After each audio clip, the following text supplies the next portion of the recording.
Report. I'm Amy Goodman. We're broadcasting on over 700 stations on Pacifica and NPR, low-power FM, college and community radio stations, on public access TV and PBS TV stations, and both TV satellite networks on Dish Network Channel 9415 Free Speech TV, 9410 Link TV, and on DirecTV Channel 375. And we're video and audio podcasting at democracynow.org. Our headlines are also available in Spanish for any radio station to take, as over 200 are. The dominant role of corporations is one of a number of issues fueling skepticism around the 2008 campaign. Criticisms also mounted recently over presumptive Democratic nominee Barack Obama's perceived shift to the right. In an apparent reversal, Obama backed a new bill authorizing the Bush administration's domestic spy program and granting immunity for the telecom companies that took part. He also supported a Supreme Court decision to overturn a D.C. handgun ban. On foreign policy, Obama said he'd be open to revise his pledge to withdraw U.S. troops from Iraq, and also called for a major increase to the size of the U.S. occupation of Afghanistan. And like all top Democratic leaders, Obama has refused to support calls for the prosecution of President Bush and top White House officials for war crimes and other abuses of power. The criticism of Obama's stances has come as part of a larger debate over whether efforts to hold the Bush administration accountable would jeopardize an ostensibly higher goal of ensuring a Democratic win this November. I'm joined right now, in addition to Glenn Greenwald, who blogs at Salon.com, the legal scholar. He's speaking to us from Brazil on the phone, by Cass Sunstein, who is an informal advisor to Barack Obama, professor at the university at Harvard University and the University of Chicago Law School. He is co-author of the book, Nudge, Improving Decisions About Health, Wealth, and Happiness, and is cited as one of the most cited legal scholars in the country. Cass Sunstein, your response to those who talk about particularly concerned about Barack Obama, for example, shifting on the FISA bill, saying he would filibuster, and now actually voting for the bill that granted retroactive immunity to the telecoms. You spoke about this at the Netroots conference this weekend, Netroots Nation. Yes, I think this is widely misunderstood. What the bill isn't is basically a bill whose fundamental purpose is to give immunity. It's a bill that creates a range of new safeguards to protect privacy, to ensure judicial supervision, to give a role for the Inspector General. So it actually gives privacy and civil liberties a big boost over the previous arrangement. It also does contain an immunity provision, which Senator Obama opposed. He voted for the substitute bill that didn't have that. But he thought that this was a compromise which had safeguards for going forward, which made it worth supporting on balance compared to the alternative, which is the status quo. So there's been no fundamental switch for him. He's basically concerned with protecting privacy, and this is not his favorite bill, but it's a lot better than what the Bush administration had before, which was close to free rein. Glenn Greenwald, you've written a lot about this as well.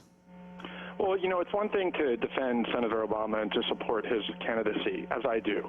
It's another thing to just make factually false claims in order to justify or rationalize anything that he does.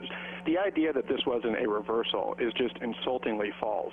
Back in December, Senator Obama was asked, what is your position on Senator Dodd's pledge to filibuster a bill that contains retroactive immunity? And at first, Senator Obama issued an equivocal statement, and there were demands that he issue a clearer statement. His campaign spokesman said, and I quote, Senator Obama will support a filibuster of any bill that contains retroactive immunity. Any bill that contains retroactive immunity. The bill before the Senate 2 weeks ago contained retroactive immunity by everybody's account. And yet not only did Senator Obama not adhere to his pledge to support a filibuster of that bill, he voted for closure on the bill, which is the opposite of a filibuster. It's what enables a vote to occur.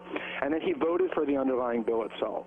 So it's a complete betrayal of the very unequivocal commitment that he made not more than 6 months ago in response to people who wanted to know his position on this issue in order to decide whether or not to vote for him. That's number one. Number two, the idea that this bill is an improvement on civil liberties is equally insulting in terms of how false it is. This is a bill demanded by George Bush and Dick Cheney and opposed by civil libertarians across the board. ACLU is suing. The EFF is vigorously opposed. Russ Feingold and Chris Dodd, the civil libertarians in the Senate, are vehemently opposed to it. They say it's an evisceration of the Fourth Amendment.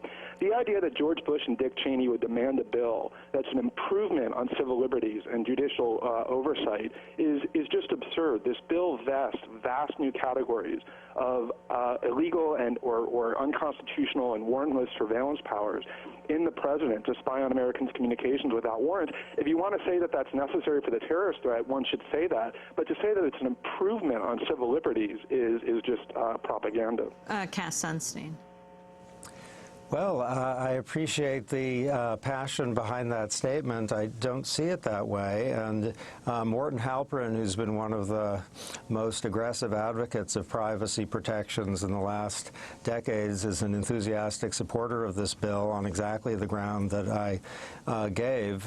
My reading of it, just as a legal matter, is that it ensures exclusivity of the FISA procedure, which the Bush administration strongly resisted. It creates supervision both in the part of the Inspector General and the legal system, which the Bush administration had said did not exist previously. So the view that this is an improvement over the Bush administration status quo, I believe, is widely accepted by those who've studied the bill with care. I do appreciate the concern about retroactive immunity. Senator Obama did oppose that, voted for the opposing bill, but I don't share the extreme negativity about this compromise that the Speaker endorses. Glenn Greenwald. Well, again, Senator Obama made a promise and then betrayed it.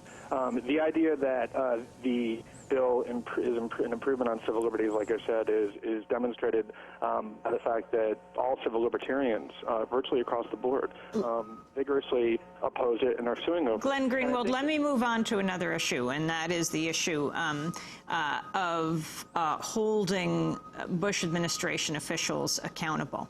This is also an issue, Professor Sunstein, that you addressed this weekend in Austin at the Netroots Nation conference. And on Friday, the House Judiciary Chair, John Conyers, is going to be holding a hearing around the issue of impeachment with those for and against impeachment speaking through the day.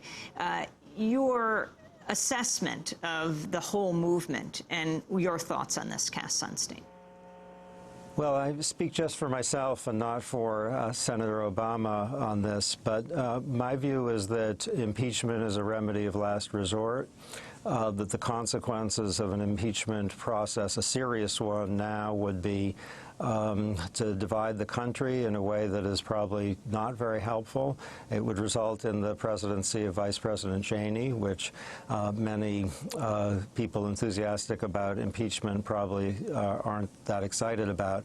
I think it has a understandable motivation, but I don't think it's appropriate at this stage to attempt to impeach two presidents consecutively.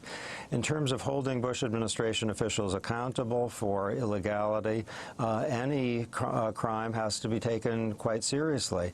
We want to make sure there's a process for investigating and opening up past wrongdoing in a way that doesn't even have the appearance of partisan retribution.